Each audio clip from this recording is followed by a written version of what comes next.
কে মেয়েটা? চিনতে পারছেন আব্বা? সালমা। ওই কাশেমের মেয়ে?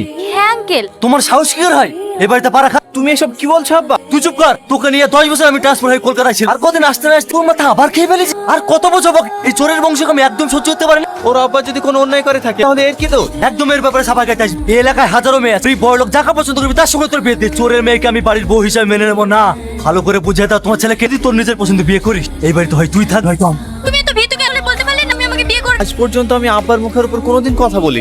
আমি আব্বাকে রাজি করা। তোমার আব্বাকে আমি রাজি করব। তুই আমার এখানে কি করতে এসেছিস? আজ আমি প্রমাণ করতে এসেছি। সবসময় আর কি ভালো লাগে। এমনিতে আজকে আমার একটা প্রবলেমের মধ্যে। এই চলো তো। ভুল করছো, তুমি তোমার জানবা না, আমি তোমার জানবা।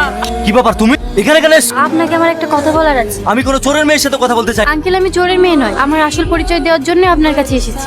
সেদিনকে আমরা যখন একসঙ্গে পার্কে গিয়েছিলাম। মানে তুমি জাকিরের মেয়ে? তুমি টনির সামনে কতদিন সালমার সাথে থাকতো, একদিন একদিন জেনে। সেটা আমার উপর ছেড়ে দিন, টনি কোনোদিনও জানতে পারবে না। তোমার আব্বাকে বলি আগামী 1 সপ্তাহের মধ্যে তোমাদের বিয়ে। ঠিক আছে আঙ্কেল, আসছি।